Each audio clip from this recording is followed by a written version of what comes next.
Hi hello welcome to my channel Devansi vlogs. ఇంకా ఈరోజు vlog వచ్చేసి ఉదయం నుంచి మధ్యాహ్నం వరకు ఉంటుంది.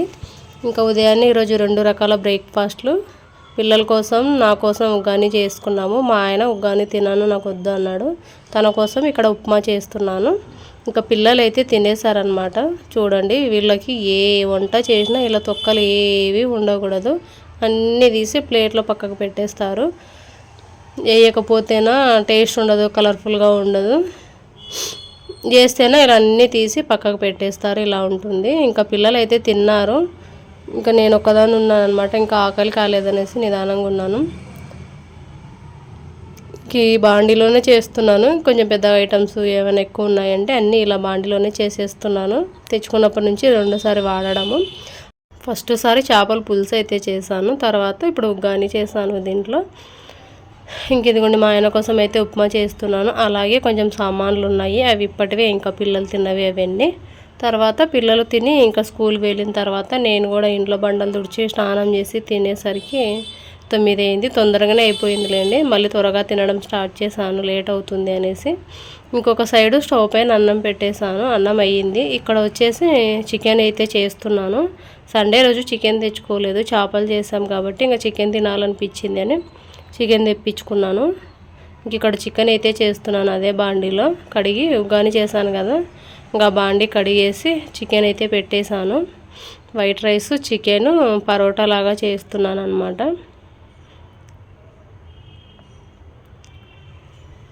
చికెన్కి అయితే పెట్టేశాను ఇక్కడ. ఇంకా బాండీ పెట్టి అందులో ఆయిల్ వేసేసి ఉల్లిగడ్డలు టమాటాలు వేసేసాను. అవి కొంచెం బాగా దగ్గరికి మగ్గిపోయిన తర్వాత అల్లం వెల్లుల్లి పేస్ట్ వేసి బాగా పచ్చివాసన పోయేదాకా వేయించుకున్నాను.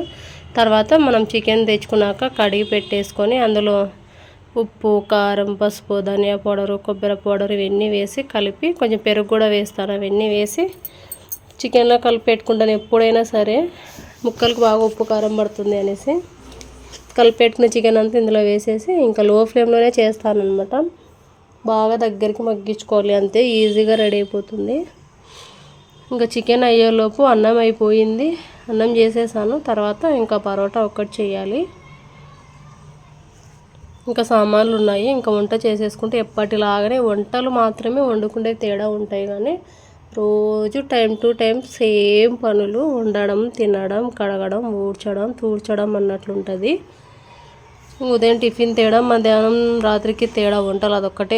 ఇంకా రోజు మొత్తం నేను చేసేది ఇలానే ఉంటుంది పనులు యాస్టీజ్. ఇంకా అంతే సేమ్ ఇదే టైంకి. ఇంకెందుకు అంటే పిల్లలు స్కూల్ వెళ్తారు కాబట్టి అన్నీ టైం టు టైం ఒకటే టైంకి అయిపోతాయి. ఇంక ఈరోజు మధ్యాహ్నం లంచ్ బాక్స్ ఏం పంపించేది లేదు. ఇంకా ఇంటికి వస్తారు చికెన్ కాబట్టి లంచ్ బాక్స్ ఏం పెట్టాను. ఇంటికి రమ్మని చెప్పేశాను.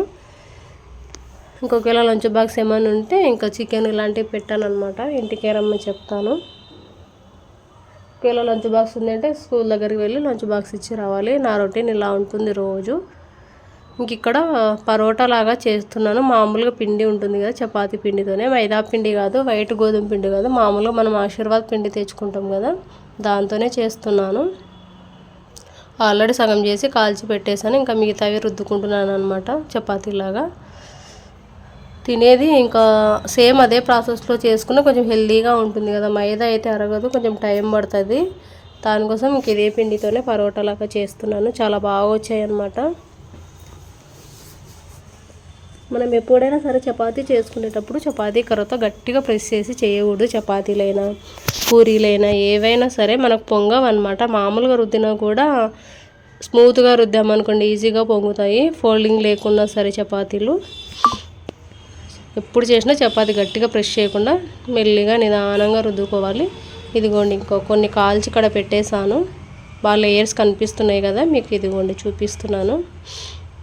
ఇంకా కొంచెం రుద్దేవి ఉన్నాయి చపాతీలు వచ్చేసి, అదే పరోటాలాగా. మా పిల్లలకి ఇష్టం అనమాట పరోటా, బటర్ నాన్ ఇలాంటివి. కాకపోతే ఇంకా మైదా ఎందుకు లేనేసి ఉంది ఆల్రెడీ మైదా పిండి ఇంట్లో. మొన్న సరుకులు తెప్పించుకున్నప్పుడు తెప్పించుకున్నాను, కానీ ఇంకా మైదా ఏం వాడలేదు. గోధుమ పిండితోనే చేద్దాంలే అనేసి ఇక్కడ చేస్తున్నాను. ఇంకా వంట మొత్తం చేసేసిన తర్వాత యాస్టీజ్ ఇంకా సామాన్లు కడగడం ఈ పనులన్నీ ఉంటాయి. ఇంకా అన్నీ చేసిన తర్వాత తీసుకెళ్ళి హాల్లో పెట్టేసేయాలి. ఇంక ఇదిగోండి మీకు కాల్చేది కూడా చూపిస్తున్నాను. పూర్తి హై ఫ్లేమ్లో పెట్టుకోకూడదు పరోటాలు అయితే. చపాతీ అయితే హై ఫ్లేమ్లో పెట్టుకునే కాల్చుకోవాలి. పరోటా అయితే మనకి ఈజీగా మాడిపోతుంది, లేయర్స్ రావాలి కాబట్టి కొంచెం మీడియం ఫ్లేమ్ టు హై ఫ్లేమ్లో అడ్జస్ట్ చేసుకుంటూ కాల్చుకోవాలి. అది కూడా వెంటనే తిప్పేసుకోవాలి. అలానే పెట్టి ఎర్రగా కాలేదాకా పెడితే మనకు లేయర్స్ అనేవి రావన్నమాట, సరిగా పొరలుగా రావు. కాకపోతే దీనికి ఆయిల్ అయితే కొంచెం ఎక్కువే పడుతుందన్నమాట. చూడండి, చూస్తేనే పొంగుతుంది కదా, మీకు అర్థం అయి ఉంటుంది. ఇలా పొంగింది అంటే లేయర్స్ ఈజీగా వచ్చేస్తాయి అన్నమాట, పొరలుగా ఉంటాయి లోపల.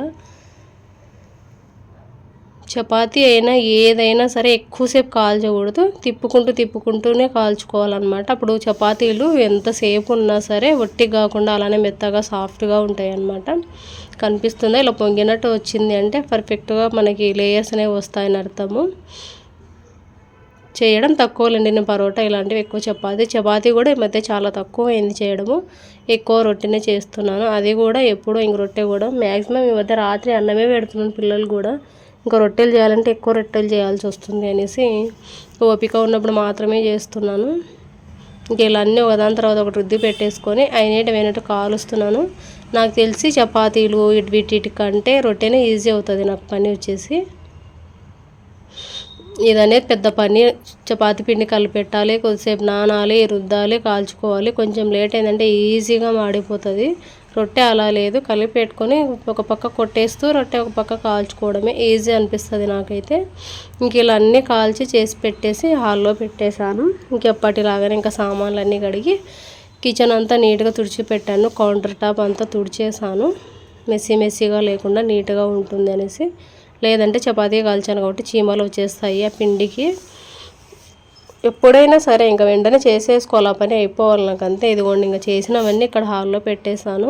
వైట్ రైస్ కొంచెం చేశాను, కాకపోతే పిల్లలు చపాతీనే తిన్నారు. పెద్దోడు కొంచెం తిన్నాడు అన్నం, నేను కొంచెం, పాప కొంచెం తిన్నాము. అయినా రాత్రికి ఇంకా అదే అన్నమే ఉంటుంది, కూర కూడా ఉంటుంది ఇంకా. ఇదిగోండి కూర అయితే ఇలా చేశాను, దగ్గరికి పెట్టాను అనమాట. మరీ గ్రేవీ లాగా పెట్టలేదు, మరీ దగ్గరగా పెట్టలేదు. కొంచెం చపాతీలోకి కాబట్టి ఇంకా మాత్రం ఉంటే సరిపోతుంది అన్నట్లు ఇలా దగ్గరికే చేశాను కూర వచ్చేసి. ఇంకా పిల్లలు వచ్చే టైం అవుతుందనేసి అన్నీ తెచ్చి ఇక్కడ పెట్టేశాను. వాళ్ళు వస్తే కాలు మొహం కడుక్కొని ఇంకా పెట్టేస్తే తినేసి మళ్ళీ స్కూల్కి అయితే వెళ్ళాలి. అన్నీ ఇలా రెడీ చేసి పెట్టేశాను. పిల్లలు రావడమే లేటు, పిల్లల కోసం వెయిట్ చేస్తున్నాను అనమాట. ఇదిగోండి, మీకు కనిపిస్తున్నాయో చుంచుతే పొరలుగా ఉన్నాయి. మీకు మొత్తం తీస్తే అర్థమయ్యేది, కాకపోతే నాకు చేతో వీడియో తీసుకుంటూ ఇంకో చేతో చూపిస్తున్నాను, మీకు అర్థం కావట్లేదు అనమాట. ఇదిగోండి లేయర్స్ ఎన్ని ఉన్నాయో చూడండి, లోపల బాగా వస్తాయి. ఈజీనే అనమాట, పెద్ద పని ఏం కాదు. నాకు తెలిసి మైదా పిండి కంటే దీంతోనే ఈజీ. ఇదిగోండి లేయర్స్గా మంచిగా వచ్చాయి, చాలా బాగా. ఇంక అన్నీ చేసి ఇక్కడ పెట్టేశాను. పిల్లలు వచ్చేది ఆలస్యం, పిల్లలు కూడా వచ్చేసారు. ఇంకా వాళ్ళ కాలు మొహం కడుక్కుంటే ఇంకా పిల్లలకైతే పెట్టేసేయాలి. టైం అవుతుంది అంటారు ఇంటికి వచ్చినప్పటి నుంచి. స్కూల్లో ఎలా తింటారో ఏమో కానీ ఇంటికి వచ్చే అంటే దారిలో వచ్చి పోయేదే లేట్ కదా, టైం పడుతుంది. ఇంకా చిన్నోడైతే వచ్చేసి కూర్చున్నాడు, పాప కూడా వచ్చింది. పెద్దోడు వచ్చేసరికి వేయినికి వాళ్ళకి ఒక 5 నిమిషాలు తేడా ఉంటుంది. ఇంకా పిల్లలకైతే ఇప్పుడు వడ్డించేసేయాలన్నమాట. నేను పిల్లలతో పాటే కూర్చొని తినేస్తాను. ఇంకా మళ్ళీ ఒకదాన్ని అంటే నాకు అస్సలు తినాలనిపించదు.